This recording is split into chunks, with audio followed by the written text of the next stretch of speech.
found in Grandpa's attic. It was a dirty, dusty old box, and it's like, well, I don't know what it is. A discovery that will make the baseball world flip. You got Honus Wagner, Ty Cobb, Cy Young, Christy Mathewson. I'm thinking to myself, oh my God, I have $1 million sitting in a chair. But is it almost too much of a good thing? It certainly changes the market in a negative way.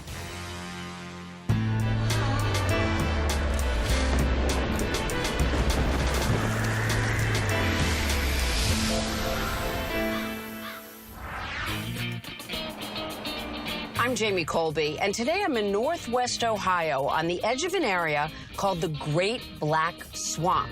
I'm here to meet a family who's lived here for more than 100 years. So when they unearth their strange inheritance, they give it a code name, the Black Swamp Find.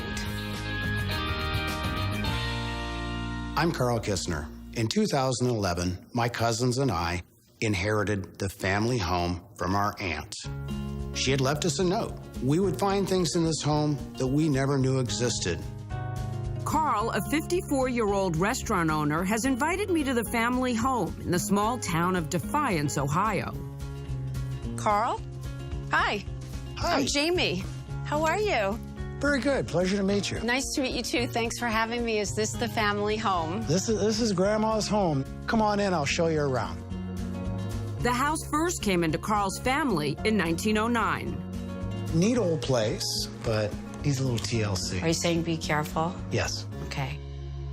In 2012, Carl and his cousins start the daunting task of cleaning out a home that's been lived in for more than a century. After several weeks of sorting through the house, only the attic remains. Carl and his cousin Carla decide to tackle the project. Ladies first. Oh, my. Look at this place. The attic is empty now, but not that day in 2012. Carl and Carla walk in to find a century's worth of dusty boxes and family heirlooms. And literally filled to the rafters. Filled to the rafters all the way up to about here and just a path down through the middle. After several hours, they uncover a box hugging the back wall. It contains something the two cousins have never seen before. It was a dirty, dusty old box, and I opened it up, and it's like, wow, I don't know what it is.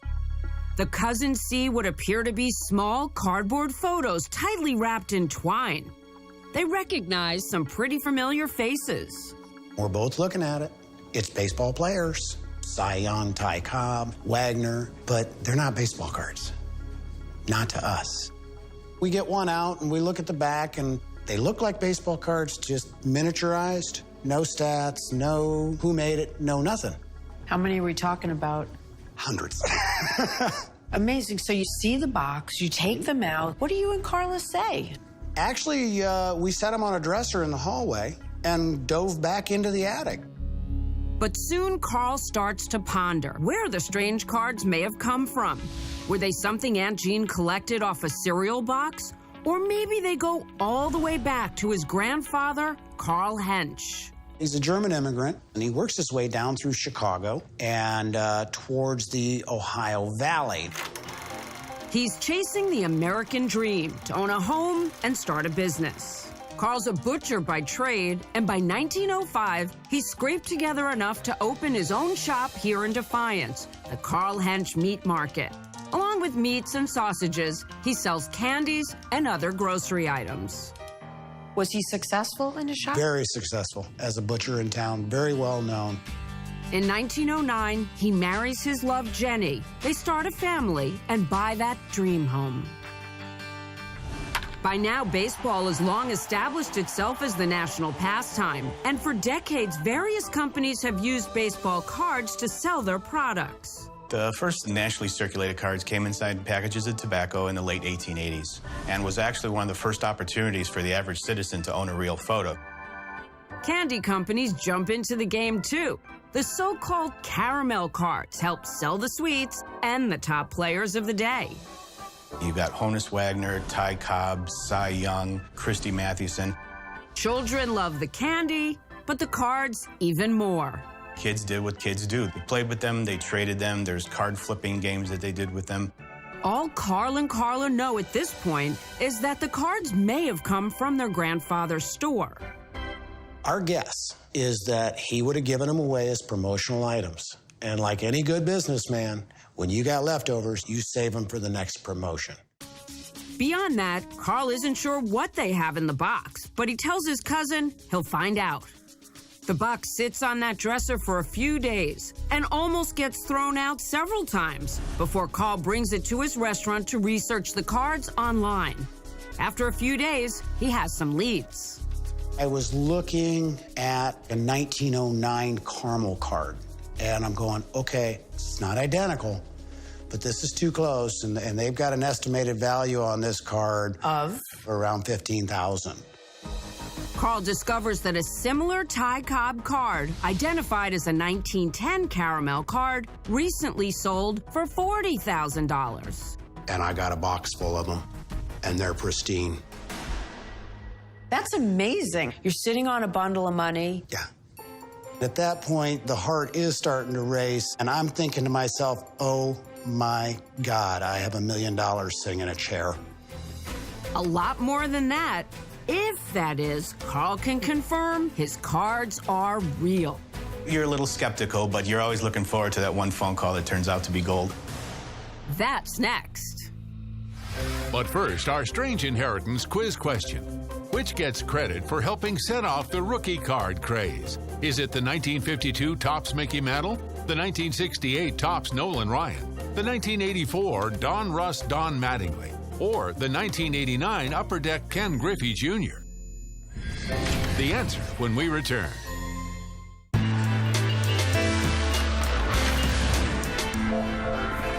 So which helped set off the rookie card craze?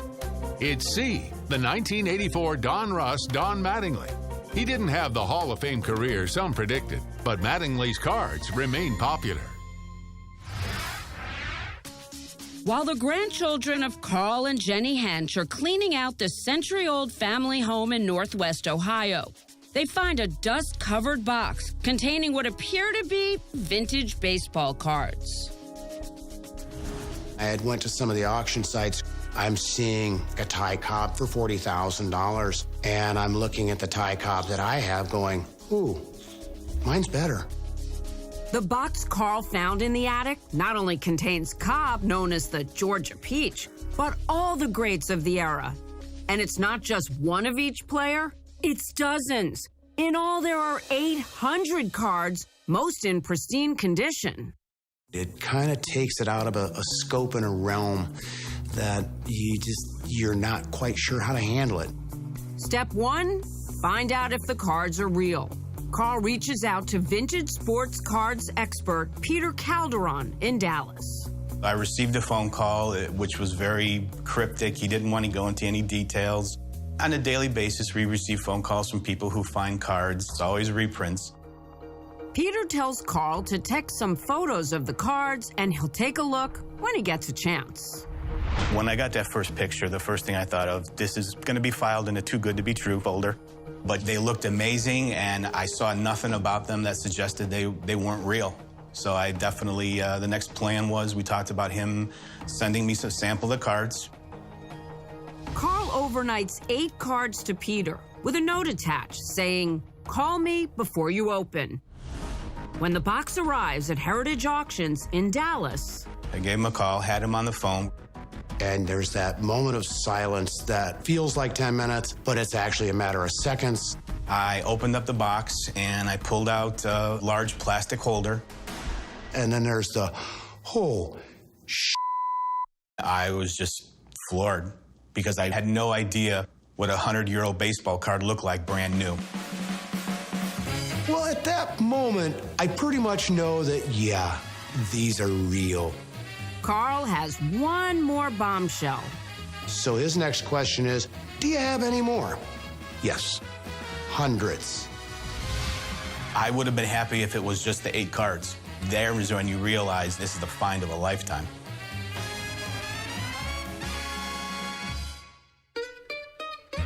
Carl dubs the cards the Black Swamp Find after the nickname for this section of Northwest Ohio. They're quickly shipped to Dallas on an armored truck and locked in the safety of a vault. The next step is to get each card officially graded on a scale of 1 to 10. Carl goes with Professional Sports Authenticator.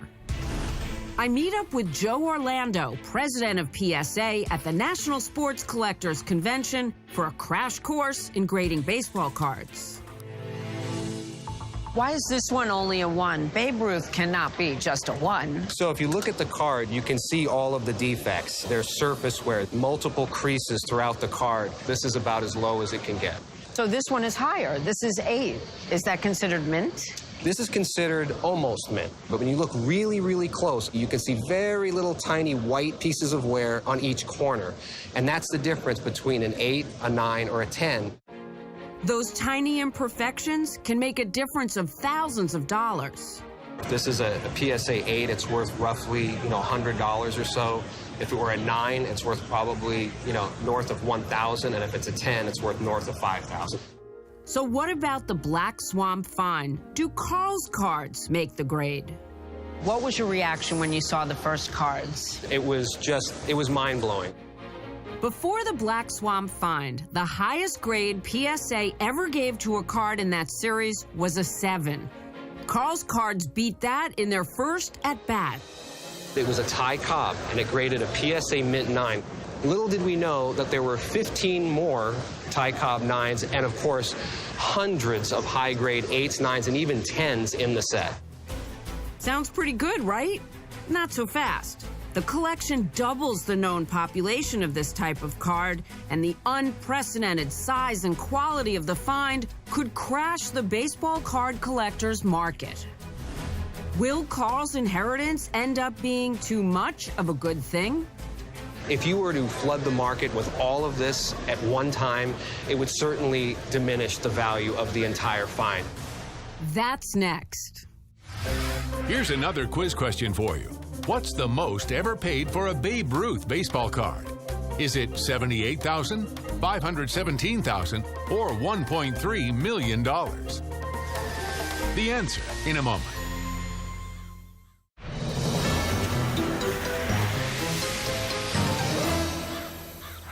So what's the most ever paid for a Babe Ruth baseball card? It's B, $517,000 for a 1914 Baltimore News Ruth rookie card, sold in 2008. In 2012, in Defiance, Ohio, Carl Kistner discovers 800 vintage baseball cards in the attic of his old family home. Most of the century-old cards remain in near-mint condition, which is rare among cards even half their age. Before the collecting craze in the 1980s, cards were simply fun toys to be used in bike wheel spokes or flipping games like this one. So I'm going to toss a card, and it'll land either picture or stats. You're going to toss a card. If you match my card, you get to keep my card and your card. If you don't, I get to go home with your cards. Okay, let's do this. All right, here goes. Stats. Stats up. Picture. I'm a winner. You're a winner.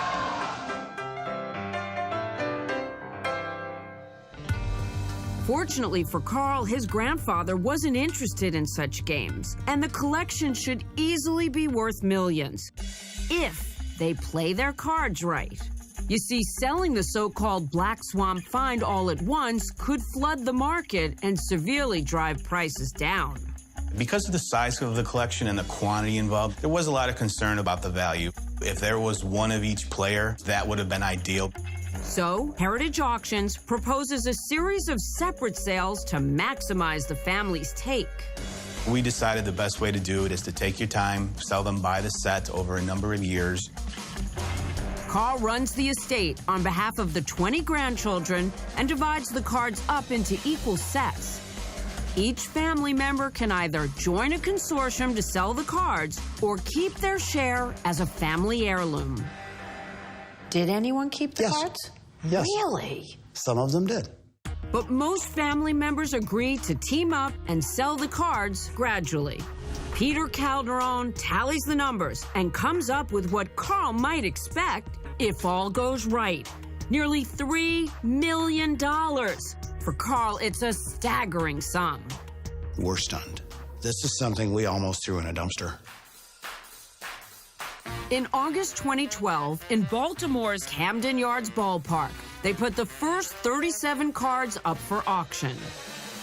They were the best of the best. They were the best graded cards out of all of them that we had graded. Ladies and gentlemen, let's do lot 001. It's the 1910 E98. In bidding that's fast and furious, the family sees one lot of 9 cards go for $40,000. A second lot of 27 cards goes for $286,000. But the real cleanup hitter of the night, the only PSA Gem Mint 10 graded card of Hall of Famer Honus Wagner in existence. $240,000 solid at the cut bid. Anyone else? Done, $240,000. We're flabbergasted. This is a wonderful gift from our grandfather and from our aunt. What more can you ask for? The family's total for the night? $566,000. It's a very promising start, but they've also sold their best cards. Does the Black Swamp find still have enough gas in it to get the Hench grandchildren to their $3 million goal? That's next. Now, back to Strange Inheritance. Carl Kistner and his family are slowly selling off their strange inheritance, 800 rare vintage baseball cards. The collection is valued at around $3 million. An initial auction of their best cards has already brought in $566,000. And the family still has plenty of high-grade Hall of Famers to sell.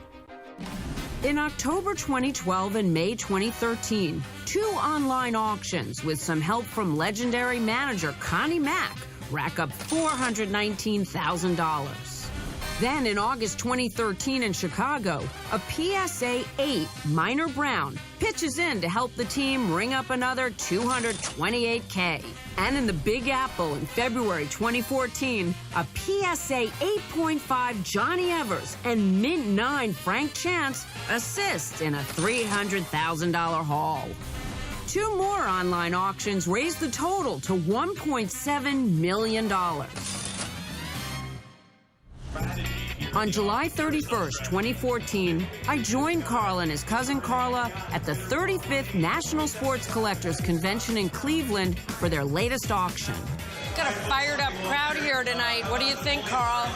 It's exciting watching everybody and listening to the on-floor bids. You get into the feel of it, the mood of it.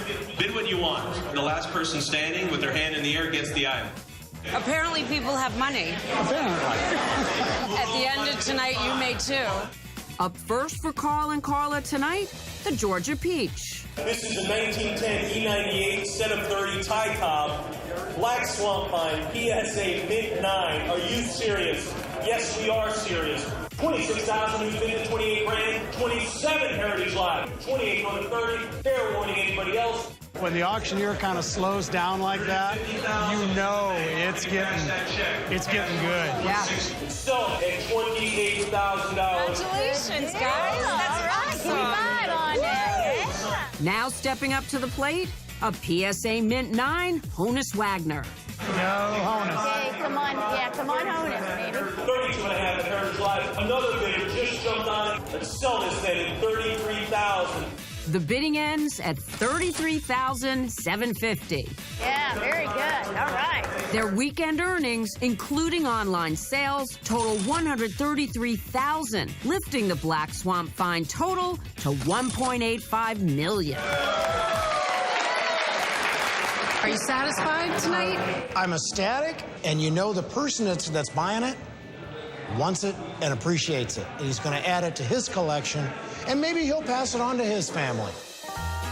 A box stored and forgotten in the attic for over a century eventually changes a collectibles industry forever, along with the lives of the 20 Hench grandchildren. So far, the Black Swamp find is like a slugger with 40 home runs at the All-Star break, well on track to surpass the goal set by Peter Calderon. There's still 10 more sets to sell, and we're still averaging almost $200,000 a set. And in the card collecting market, the game's never over till the last man is out. What would Grandpa say? I think Grandpa would be stunned, amazed, and pleased. I'm sure that he is, because I'm sure that the whole family is up there looking down with big smiles on their faces. Was the Black Swamp find nearly history's most epic case of some guy's mom throwing out his baseball card collection? Carl thinks so. When he made his big discovery in the attic, he spied several wrinkled and grimy cards strewn among the rafters and the floorboards. Carl believes that they went flying during one of his Grandma Jenny's cleaning purges, when she'd pitch boxes of junk right out the attic window into a big mound below. Thank goodness she never got hold of that one box in the corner. I'm Jamie Colby for Strange Inheritance. Thank you so much for joining us, and remember, you can't take it with you. Do you have a strange inheritance story you'd like to share with us? We'd love to hear it. Send me an email or go to our website, strangeinheritance.com.